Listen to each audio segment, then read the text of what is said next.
Today I want to talk to you about repurposing wooden wire spools.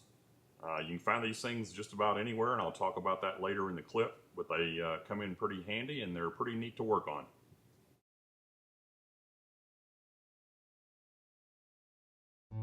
Okay, so I was out driving around this afternoon and happened on to another good looking wooden empty wire spool.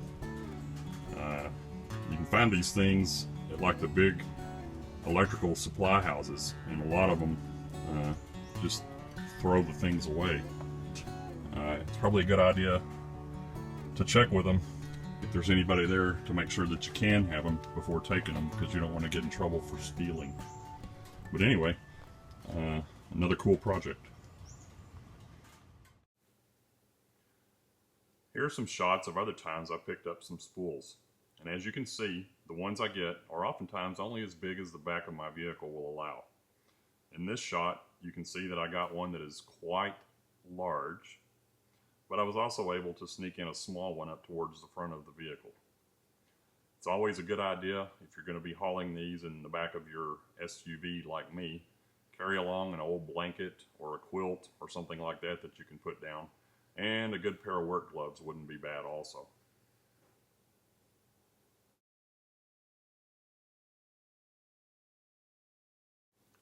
Time for some preparation. Once you get it home and you're ready to work on it, clean the spool and check for splintered areas, any exposed staples, nails, rough edges, etc.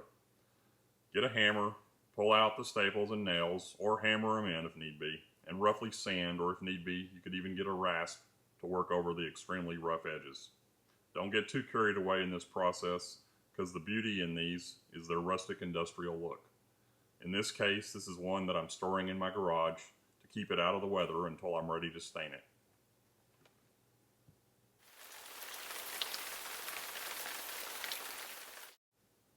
In this clip, I'm just showing you a can of the stain sealant that I opted to buy and use on some of the spool projects that I was working on.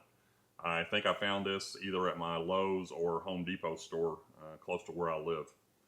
It works real good. Just follow the directions on the can. Cleanup is fairly simple, and you should be okay. You may have to reapply every year depending on where you have the spool located. This shows you just some of the staining process while I was doing it out on the back of my driveway area. Pretty simple to do while you're staining. Just, don't get too carried away, because you want to, preserve that industrial look, if you will. Just, go over it, give it the once over, wipe the stain off as it says on the can, let them dry approximately 24 hours, and then you're good to go, and you should be able to move them fairly easily into position.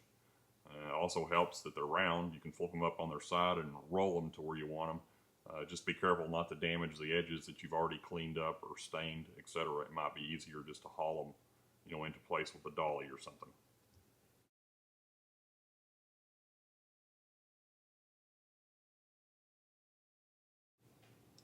This is one of the larger spools. After we got it stained and everything, got it dry, moved it into place on our patio. Looks pretty cool. Fits right in with our motif, if you will. It's a big hit also. It seems to be something that it's gotten quite a few hits on my wife's Pinterest site. Here's another shot of it. Incidentally, this was the first summer after we stained it in the spring and put it into place, and it held up really well. These next clips will show you the following summer. We cleaned it up and restained it for that summer's use, and still a good sturdy table. Nice conversation piece. Looks really good. This is another larger, or I should say taller spool, a little bit different shape that we also found. Cleaned it up and stained it with a little bit different shade of stain. And we've used it for a number of things. Set it over on our deck area close to where our hot tub is. And we use it for a table there for when we're entertaining, etc. in the hot tub.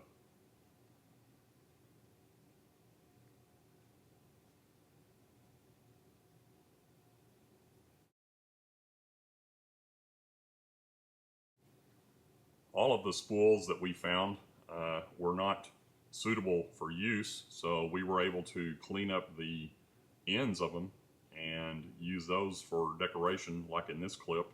I've just hung one on my brick wall by my garage door. It looks pretty neat, and I took an old personalized license plate that I had and redid and put it up on the spool, as you can see. If you're going to do this, make sure you use a pretty sturdy anchor because they're still pretty heavy.